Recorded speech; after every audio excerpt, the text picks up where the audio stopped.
Balik lagi sama kita. Sekarang kita lagi jalan-jalan di komplek rumah orang tua kita sebenarnya. Dan hari ini yang akan kita bahas adalah mengenai tentang inner child. Iya, inner child. Apakah itu inner child? Kita lihat. Kita mau kemana? Ke taman.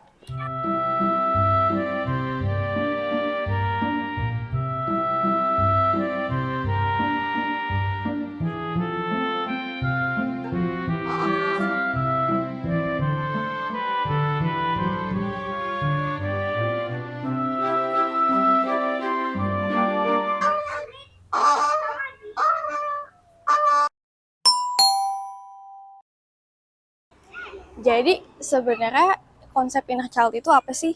Nah, konsep inner child itu sebenarnya adalah di dalam diri kita, di dalam diri setiap orang dewasa, sebenarnya ada representasi psikologi dan emosional bahwa ada anak kecil dalam setiap kita. Anak kecil itu biasanya merepresentasikan kita di masa lalu. Nah, konsep inner child ini biasanya dipakai untuk kegiatan terapi, kegiatan psikologi, atau kegiatan pengembangan diri. Biasanya kita sebutnya itu inner child healing atau inner child working. Konsepnya kita itu akan diajarin atau kita akan belajar untuk terkoneksi sama inner child kita. Supaya apa sih? Supaya kita bisa mengetahui trauma kita di masa lalu. Yang mungkin kita udah lupa nih trauma itu mulainya kenapa, tapi secara subconscious kita masih wrapped up sama trauma itu. Nah, kalau misalkan kita udah tahu trauma kita itu apa masa lalunya, atau kita sebutnya efek sekarangnya adalah inner child wound, atau luka waktu masa kecil, atau luka inner child, kita itu jadinya bisa mengetahui kebutuhan diri kita apa secara emosional. Nah, kalau misalkan kita udah mengetahui kebutuhan kita itu apa secara emosional, kita jadinya akan lebih mudah untuk mengembangkan diri kita, atau kita akan lebih mudah untuk bisa develop diri kita menjadi lebih baik.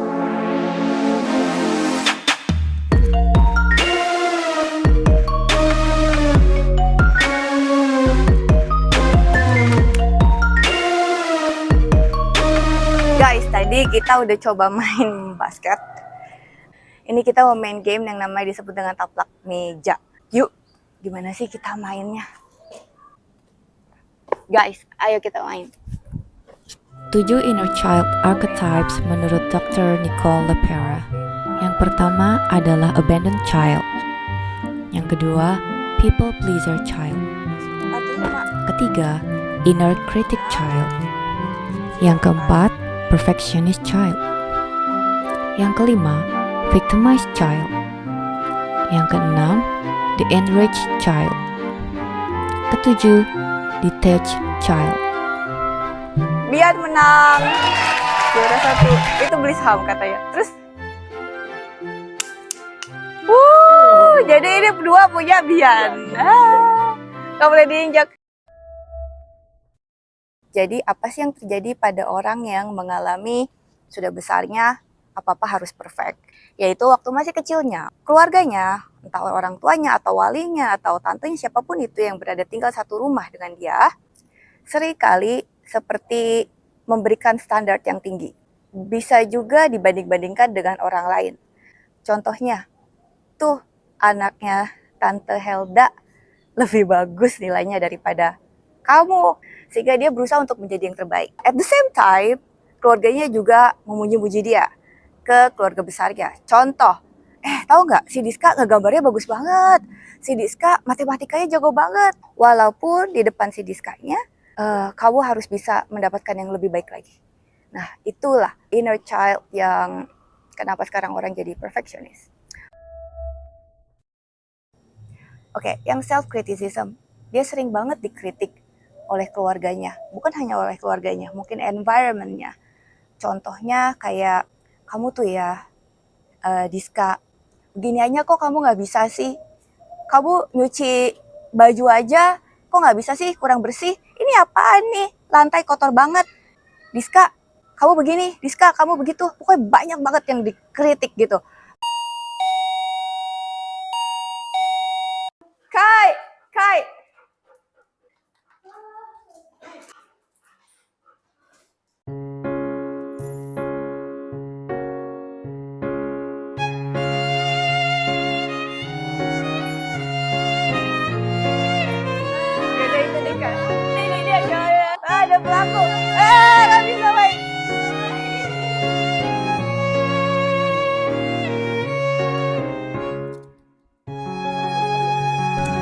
Oke guys, tadi karena Kaget. kita lapar jadi kita sembari makan. Tadi Kita kita lagi- udah habis main bekel sekilas, terus kita Ya. juga habis main tapak meja. Yang menang Pian. Pian itu adalah kakak aku. Adik aku. Tapi dia seperti melayang gitu ya. Kita lanjut lagi deh. Inner child yang berikutnya itu adalah people pleaser. Nah, people pleaser itu mungkin kamu pernah nemuin atau kamu sendiri. Mungkin ini saatnya kamu untuk mengenal diri kamu, oke? People pleaser itu dia suka pleasing orang.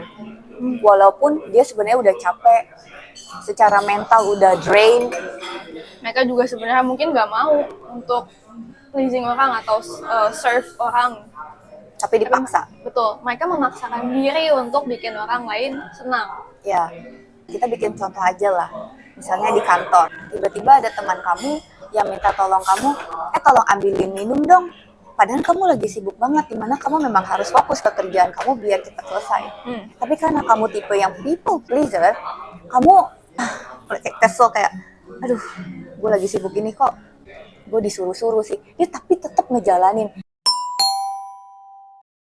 Kalau misalkan people pleaser sama orang yang punya love language-nya itu act of service, itu beda. People pleaser itu mereka nggak bisa ngomong nggak bisa nolak. Kenapa? Karena mereka naruh mindset-nya dan naruh harga dirinya atau self-worth-nya itu di serving orang lain. Sedangkan kalau misalkan orang yang punya act of service sebagai love language mereka nggak naruh value mereka itu di serving orang lain. Value mereka udah tahu value-nya itu adalah di diri mereka. Dia aja nggak menghargai dirinya, gimana orang lain mau menghargai diri dia? Seperti itu. Keberhargaan diri. Jadi kalau dia tidak melayani orang lain, dia merasa dia nggak berharga. Karena waktu kecilnya mereka itu tumbuh di environment di mana kebutuhan mereka nggak terpenuhi sebagai anak-anak, kecuali kayak pengasuhnya atau orang tuanya itu merasa senang sama mereka. Jadi dulu itu waktu mereka kecil, kalau misalkan ibunya, papanya, atau siapapun yang menjaga mereka itu nggak kelihatan senang, atau dia nggak memenuhi ekspektasi pengasuhnya itu, Ya. dia nggak akan terpenuhi kebutuhan secara emosional atau kebutuhan secara material itu nggak terpenuhi. Itu jadi terbuat mindset di mana harga diri saya itu ada ketika saya itu memenuhi ekspektasi dia, memenuhi ekspektasi orang lain.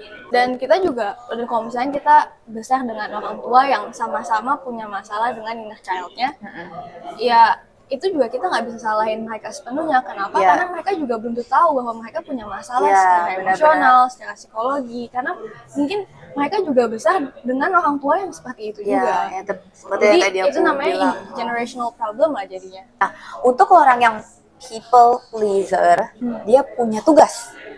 Orang memang tidak bisa berubah tiba-tiba gitu.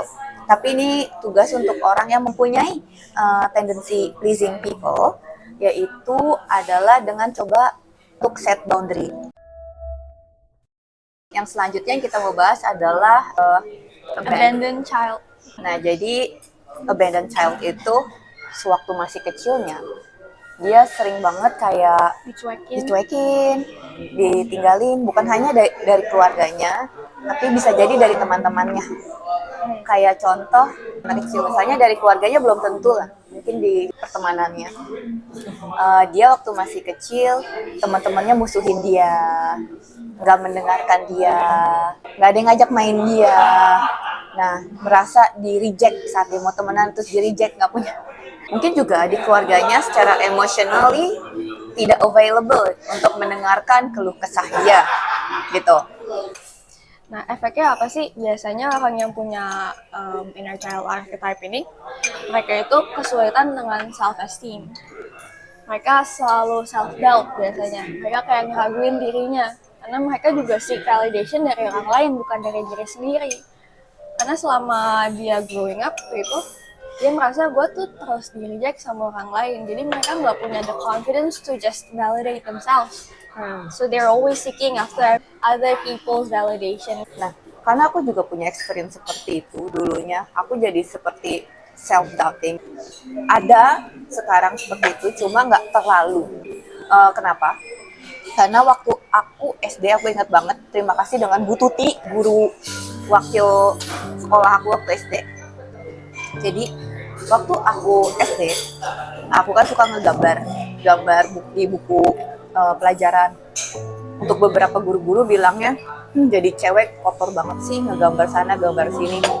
Nah, Bu Tuti waktu itu kelas 6 SD, dia ngelihat muridnya ini, si Paradiska, senang ngegambar, dipanggil lah dia ke depan kelas. Diska, kamu suka gambar ya?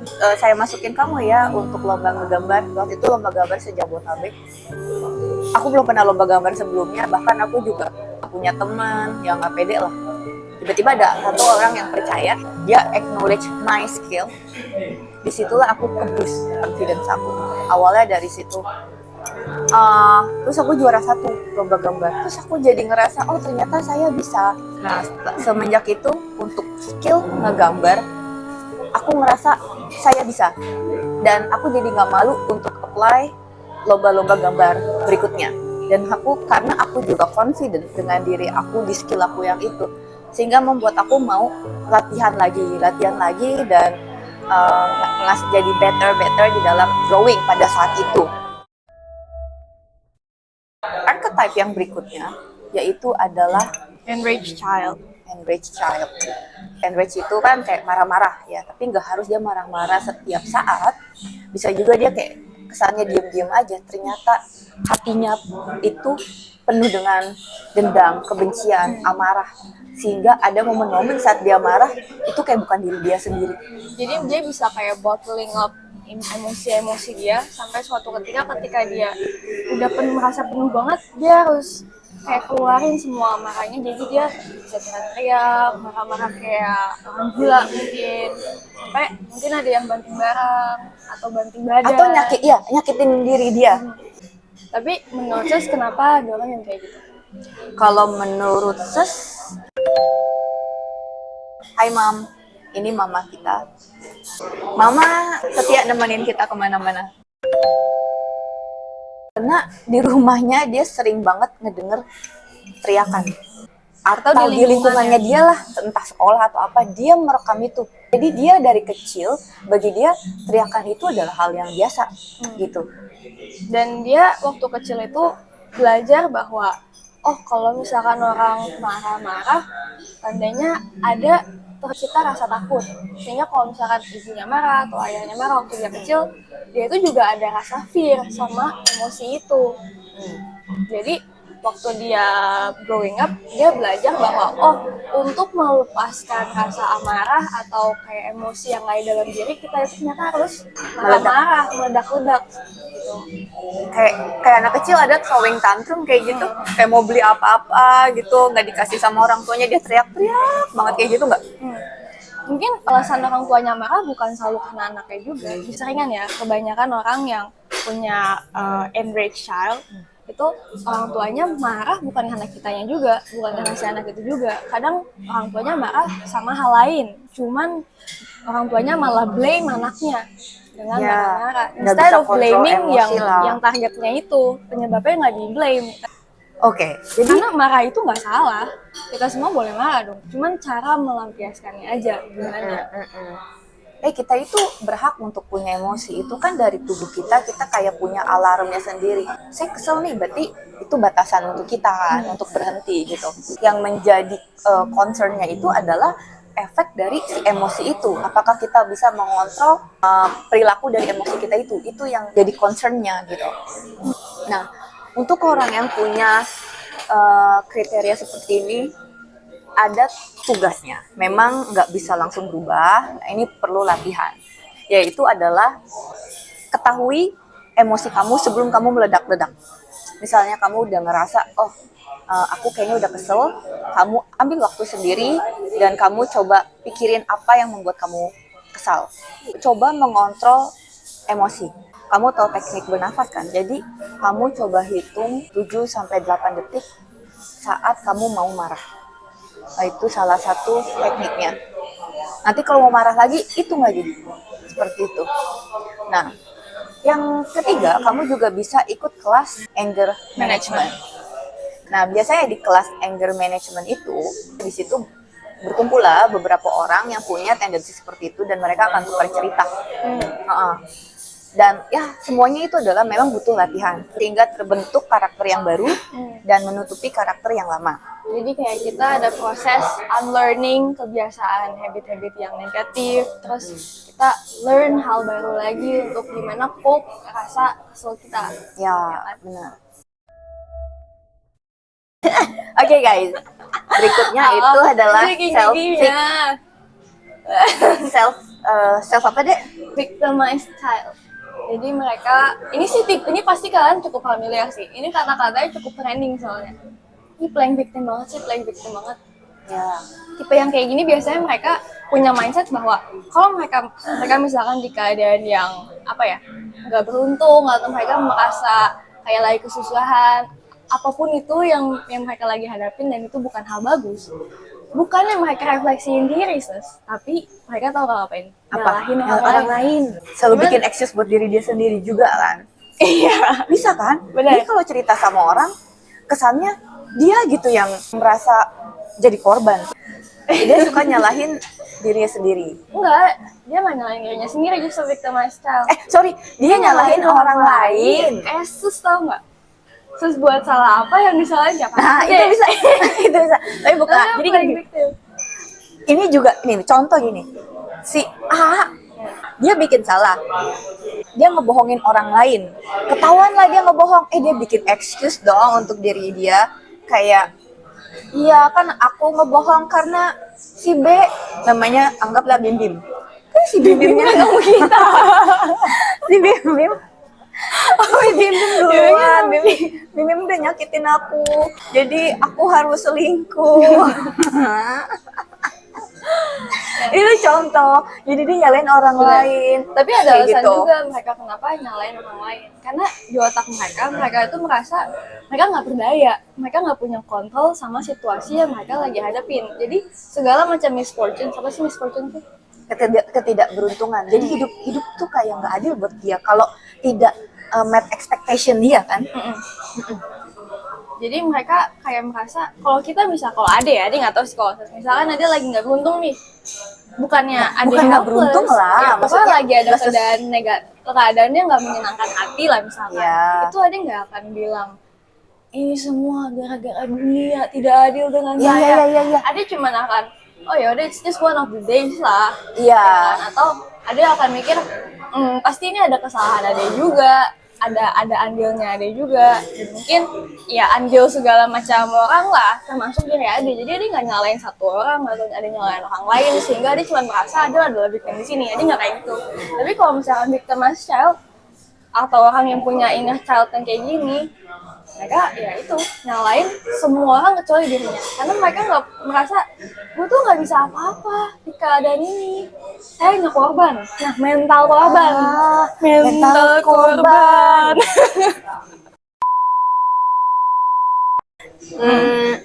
Ini harus latihan yang namanya self reflecting. Jadi self reflection untuk orang yang punya kecenderungan seperti ini sangat dibutuhkan. Coba ambil waktu sendiri, jangan-jangan sesuatu hal terjadi bukan karena orang lain itu nggak adil atau situasi itu nggak adil sampai nyalahin Tuhan nggak adil, nggak gitu. Jangan-jangan itu adalah waktunya kamu untuk belajar. Jangan itu salah kamu, gitu. Belajar kalau saya mendapatkan kesannya ketidakadilan ini, keadilan apa yang bisa saya ciptakan seperti itu. Jadi mereka harus coba ganti kepercayaan mereka bahwa mereka itu nggak punya daya, mereka itu berdaya. Mereka harus bisa yakinin diri mereka bahwa saya tuh punya power untuk mengubah keadaan saya sendiri. Kalau misalkan mereka lagi keadaan susah gitu secara ekonomi, daripada mereka mikir emang udah takdirnya begini, mereka harus challenge diri dia bahwa gue bisa kok. Ini cuma karena ini bukan takdir kita, ini bukan takdir gue gitu. Besok gue bisa lebih baik lagi, gue akan berusaha. Mereka harus ubah mentalitas itu. Iya, pokoknya gini, bukan berarti menolak, accept kenyataan. Oke, hari ini saya tidak pegang uang, apa yang bisa saya ciptakan agar saya mempunyai uang besok? Oke, hari ini saya dimarahin sama si B, si Bim Bim. Apa yang bisa saya lakukan agar si Bim Bim tidak marah? Apa yang saya lakukan kepada Bim Bim sehingga si Bim Bim marah sama saya? Itu jadi harus ada self reflection juga.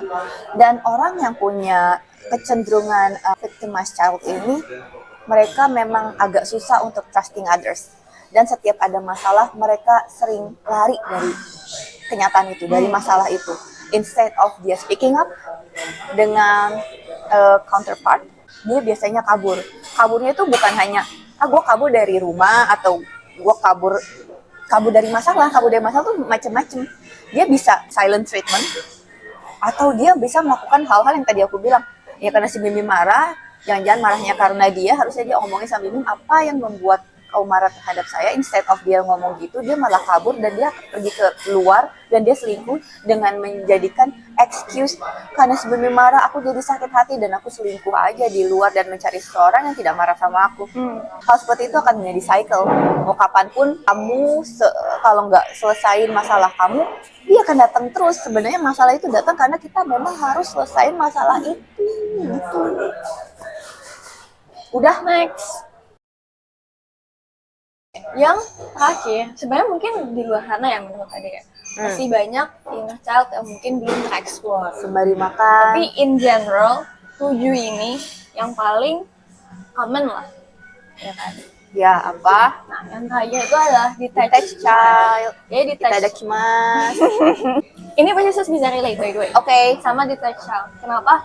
Karena mereka punya tendensi untuk merasionalkan perasaan mereka daripada merasakan perasaan itu. Yang detached relate kayak gimana maksudnya? Tadi yang ada bilang. Aduh, apa? Tadi ada bilang. Jadi kalau Bisa relate ke aku maksudnya? detached. Oh, karena ada kaitannya sama abandon. Karena ada kaitannya sama abandon. Dengar dulu. Kalau misalkan detached child Ya. mereka itu punya tendensi nih. Ini ada juga bisa relate. Ini sih ada bisa sangat-sangat relate. Kenapa? Kalau misalkan kita punya inner child, fokus. Jadi ketika dia punya perasaan, ya pasti kita semua punya perasaan dong. Tapi cara mereka proses perasaannya itu bukannya dirasain. Kan ada orang kayak kalau sedih nangis, Ya. kalau misalkan lagi bahagia kayak atau kalau misalkan lagi ngerasain apapun itu marah gitu, bisa diluapin, bisa dirasain. Kalau misalkan detached child, mereka merasionalkan perasaan yang mereka rasain daripada dirasakan sendiri perasaannya. Jadi mereka punya tendensi mungkin kayak adik, bingung apa yang nggak dirasain. Fokus. Orang yang punya inner child, detached child ini, mereka growing up punya orang tua yang emotionally unavailable buat mereka. Kok lagi? Mungkin Tadi juga ada yang emotionally emang ada beberapa unavailable. Benar. Jadi ada beberapa faktor yang sama, cuman efeknya berbeda karena setiap orang punya memproses dunia itu beda-beda kan. Jadi ada yang orang tuanya sering ngomel tapi dia malah jadi merasa victimized. Ada juga orang tuanya sering ngomel tapi kita juga jadi enriched child. Beda-beda karena kan setiap orang punya kepribadian masing-masing, punya benar sih. pola pikirnya juga masing-masing. Tapi kalau misalkan yang si detached child ini, ya tadi mereka punya tendensi untuk nggak menyatu dengan perasaannya sendiri. Mereka jadi kayak emotionally bingung untuk ngerasain apa. Jadi ada orang bikin dia kesel, dia pasti Diska lu kesel? Enggak. Dan ketika mereka udah kayak feeling overwhelmed, benar-benar stressful gitu, bukannya mereka bisa, kadang kan kita bisa meluapkannya mungkin cerita sama orang lain. Yang nggak harus marah. Iya, nggak perlu marah, nggak perlu nangis, nggak perlu apa, tapi biasa aja. bisa cerita, bisa merasakan perasaan itu. Kalau misalkan detached child tapi ya sis, instead of mereka bisa meluapkan perasaannya, mengeluarkan lah, atau menyalurkan, mengkomunikasikan perasaannya, mereka shut down. Kalau udah reaching certain level, kan kita anggap aja setiap orang itu punya tabungnya masing-masing. Tabungnya ini beda-beda nih, ada yang 1 liter, 2 liter gitu. Setiap orang beda-beda. Kenapa dia nggak cerita sih? Sebenarnya waktu dia masih 1 liter gitu, waktu dia masih 1 liter, emosi kekesalannya harusnya dia udah ceritakan ke orang lain. Dia bisa kasih tahu kenapa. Iya, tapi kenapa nggak cerita? Maksudnya bingung. Iya, bingung. Dia sendiri juga bingung dengan perasaan. Jadi bingung itu harus mulai dari mana untuk ngerasainnya. dan gimana juga mengekspresikannya, karena perasaan itu nggak selalu bisa kita ceritakan in a rational manner gitu ya. On the other hand ya, mereka punya tendensi untuk kesulitan forming an intimate relationship with anyone. Kenapa? Karena waktu mereka growing up, mereka ngelihat bahwa main caregiver mereka itu emotionally unavailable. Jadi mereka punya istilahnya kesulitan lah untuk trust anyone lah. Karena mereka juga kesulitan untuk form and deep connection with other people gitu. Karena waktu mereka tumbuh juga mereka punya kesulitan itu, forming a deep bond with their main caregiver. Ya udah terbiasa lah dia kalau dia nggak harus punya koneksi dengan seseorang, udah terbiasa dari dulu dia nggak ada connection itu gitu kan. Betul. Jadi apa sih yang perlu mereka lakuin supaya kedepannya mereka pasti pengen dong heal from their inner child wound untuk yang ini. Nah, caranya itu kalau ada belajar untuk be vulnerable with the people that I'm close with. Dan orang yang ada percayai, ada belajar untuk terbuka secara emosional, seperti sama apapun itu. Jadi sembari ada yang mempertanyakan, sembari ada yang mempertanyakan, ini lebih emosi sih lebih tepatnya. Sembari ada yang mempertanyakan kenapa ya yang Ade rasain, Ade ceritain kronologinya biasanya ya kan. Kadang tuh ketika sembari Ade ceritain keses, Ade jadi makin lama, okeynya Ade ngerti deh Ade ngerasainnya apa gitu. Paham nggak? Iya maaf. Paham. Lagi betul. Kalau buat Ade ya, belajar untuk terbuka, belajar untuk be vulnerable. Mungkin kita nggak selalu tahu dari awal, oh yang dirasain tuh ini, yang dirasain tuh itu. Karena di any situation yang kita rasain tuh banyak hal, banyak perasaan. Tapi diceritain aja kronologinya in the most comfortable way buat Ade atau buat kamu yang juga punya tendensi seperti ini. Diceritain aja, mungkin kalau kamu nyamannya ya in a rational way, ceritain aja kronologinya, kejadiannya kayak gimana, dan reaksi kamu seperti apa. Dari situ kalau ada ya pengalaman Ade, sembari Ade ngasih tahu ke ceritanya, sembari Ade juga pelajari, oh ternyata yang Ade rasain tuh ABC gitu. Sehingga semakin dalam Ade ceritain tentang tentang kejadian itu, semakin dalam juga Ade mengerti apa yang Ade rasain gitu. Dan apapun itu yang kamu rasain, apapun itu yang Ade rasain, Ade belajar sebisa mungkin untuk ya udah kayak be as raw as I can about my emotion, about my feelings. Mungkin kadang ada perasaan kayak malu gitu, aduh lebay banget gak sih kalau misalkan sampai nangis. Tapi ya pilih-pilih teman lah. Ya pilih-pilih tuh, makanya jangan oversharing juga. Makanya pilih ke orang yang paling kamu dekat, ke orang yang kamu paling percayai, dan belajar untuk identify yang kamu rasain itu apa. Mungkin nggak dari awal langsung tahu, tapi pelan-pelan juga semakin lama kita belajar untuk ngerasain perasaan daripada dipikirin perasaannya, makin terbiasa juga. Ya. Perasaan apa yang lagi kita rasain? Intinya ya embrace the feeling. Well, kita tadi udah main, kita juga udah bahas mengenai inner child. Tujuan kita tadi main gaple, main tupok, sebenarnya ngapain ya? Enggak. Tadi kita main apa? Main bekel, terus kita main taplak meja, main basket. Itu gunanya untuk apa? Apakah untuk melihat trauma masa lalu kita? Bukan. Itu menurut Ade yang kita lakuin ya, itu supaya kita terkoneksi lagi sama diri kita waktu kecil. Karena kita kan hidup itu udah tahunan, terus udah puluhan, Ade juga udah mau 22 tahun ini. Dan setiap tahun yang kita lewati banyak hal yang terjadi juga kan, apalagi hal-hal waktu masih kecil. Banyak hal yang udah kita lupain, tapi banyak hal juga yang secara subconscious itu kita simpan ya kan. Jadi kita nggak selalu mengerti kenapa kita kayak gini sekarang, kenapa kita punya tendensi marah, kenapa kita punya tendensi narik diri di satu keadaan, kenapa kita punya tendensi untuk playing victim.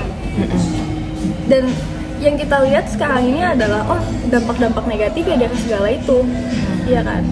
Karena kita setiap manusia pasti punya keinginannya, ya nggak? Nah, kenapa kita harus visit inner child kita? Kenapa juga tadi kita main basket, main bekel? terus main apa lagi, taplak gitu. Karena itu permainan-permainan kita waktu masa lalu.